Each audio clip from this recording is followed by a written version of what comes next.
अब यहां पे समझो, अब है कि आजादी के बाद, आजादी के बाद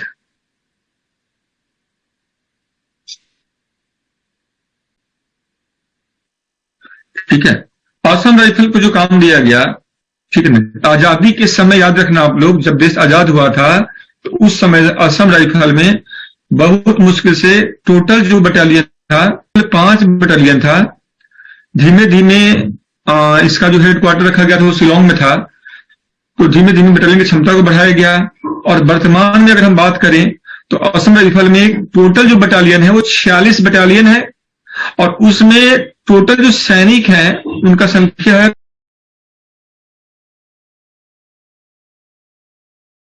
65,000। तो पहले असम राइफल का विस्तार किया गया, तो आजादी के बाद क्या हुआ, असम राइफल का विस्तार किया गया।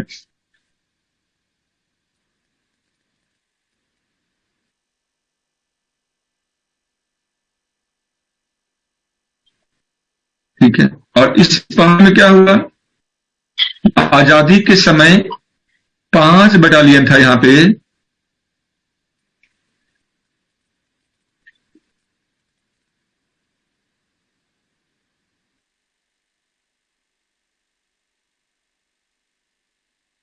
आजादी के समय था ये।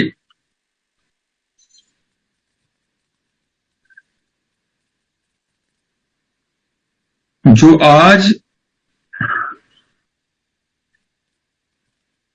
46 बटालियन, 46 बटालियन हो चुका है।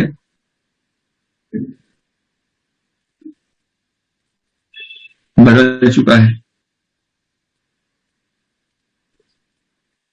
और इसका जो सैन्य क्षमता है, इसका सैन्य क्षमता, मतलब इसमें जो सैनिक है वो है लगभग 65,000, 65,000 है ये। ठीक है, और असम राइफल को उत्तर पूर्व का, मान इसे हम लोग ये समझ लो, आगे पढ़ेंगे इसमें थोड़ा सा, अभी इतना ही रखो आप। तो वर्तमान में इसका ये है। अब देखते हैं कि इसका जो कार्य है असम राइफल का, क्या क्या कार्य दिया गया। आजादी के बाद किस किस महत्वपूर्ण युद्ध में ये भाग लिया था। तो आजादी के बाद इसको जो कार्य थे और कौन कौन सा वो महत्वपूर्ण युद्ध है, महत्वपूर्ण काम है जिसमें असम राइफल ने भाग लिया, तो वो देखते हैं हम लोग। अब यहां पे समझ लो, चीन और भारत के बीच हुआ 1962 का युद्ध। असम राइफल का जो भूमिका था इस युद्ध में बहुत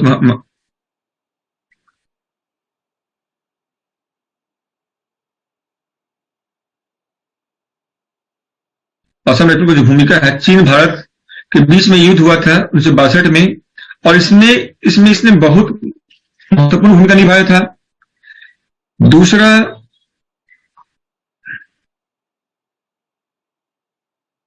देश के कई जो सीमा प्रांत जो क्षेत्र है, खास करके नॉर्थ ईस्ट या, तो उन सभी जगहों पर इसे विद्रोह को कुचलने के लिए या विद्रोह के खिलाफ इसे खड़ा किया गया था। तो विद्रोह के दमन के लिए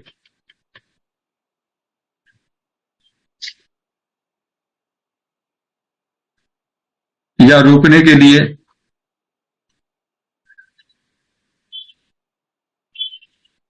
खास करके देखो नॉर्थ ईस्ट में। तीसरा, शांति सेना के रूप में। सर ये वर्तमान में हाँ, इसी में लिखो, शांति सेना के रूप में। आजादी के बाद में बात कर रहा हूं, वर्तमान में नहीं, अभी आजादी के बाद बात कर रहा हूं। इसे 1987 में भेजा गया, 1987 में श्रीलंका भेजा गया।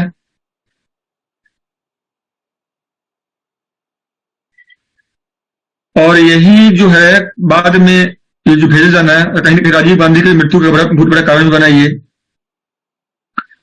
ठीक है, और कई सारे जो आदिवासी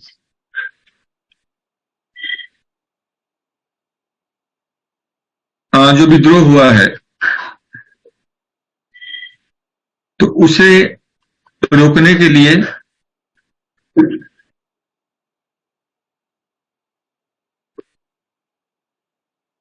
ठीक है, तो ऐसे कामों में इसने बड़ा मतलब अहम भूमिका निभाया।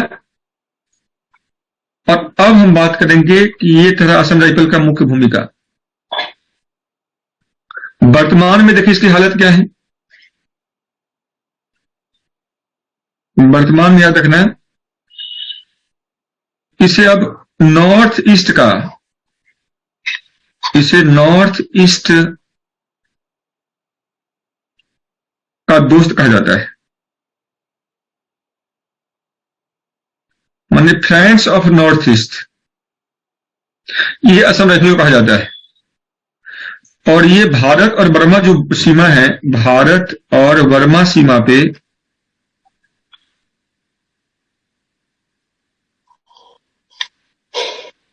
ये तैनात है। और ये तैनाती हुआ है 2002 से, 2002 से अब तक एक बॉर्डर एक जो सेना है, एक बॉर्डर एक सीमा एक सेना,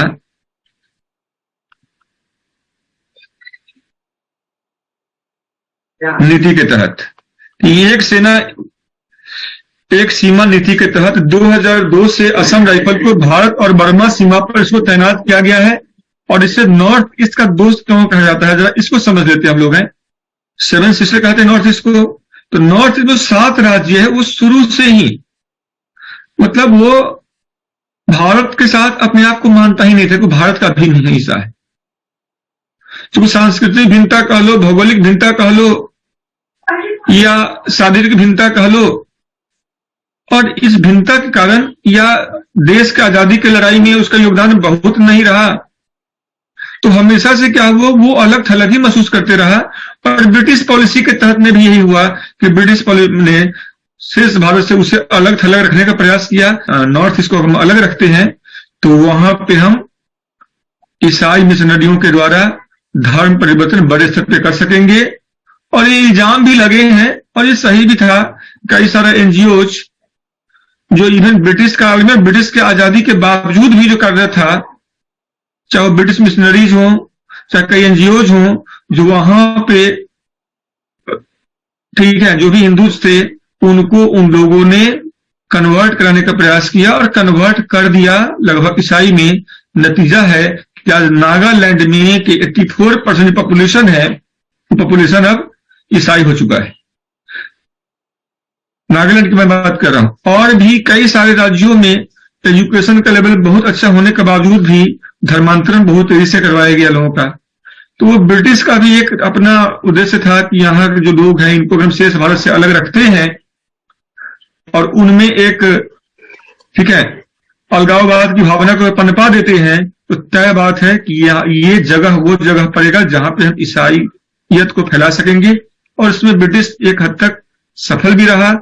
शुरुआत में हमारी सरकार जब कल्चरल कॉन्टेक्ट के लिए, सांस्कृतिक मेल मिलाप के लिए जब वहां पर प्रयास किया तो लोगों ने, वहां के आदिवासियों ने, नॉर्थ ईस्ट के लोगों ने, सभी राज्यों के लोगों ने अपने अपने स्वायत्तता का मांग रखते हुए भारत से अलग थलग रहने का ही बात करते रहा।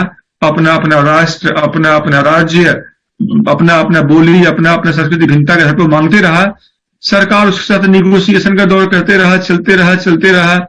और इसमें असम राइफल के जवानों ने बहुत ही अहम भूमिका निभाया। दोनों को बैलेंस करके चला। जहां जरूरत हुआ तो वहां पे विद्रोह का दमन भी किया, विद्रोह को रोका भी, और जहां पे मदद हुआ वहां पे लोगों को मदद भी किया। लेकिन लोगों को देश के साथ बांध के रखा, देश के संस्कृति से उनको अवगत करवाया, उनके संस्कृति से देश को अवगत करवाया।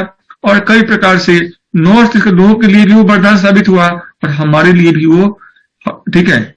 और इस प्रकार से आज नॉर्थ ईस्ट और पूरा भारत आज एक है। सब लोग कल्चर भी हम लोग आज सांस्कृतिक रूप से मेल मिलाप से लेकर शादी विवाह से लेकर खाना पीना सब होने लगा। तो अब कहीं कोई दिक्कत नहीं है। पहले इसी तरह की हालत नहीं थी क्योंकि लोग को ब्रिटिश सरकार की गलत नीति के कारण लोग अलग थलग महसूस करते थे।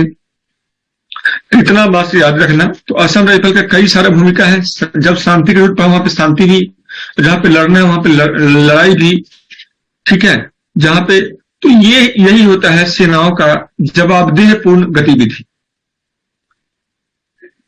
ये समझ गए सब लोग।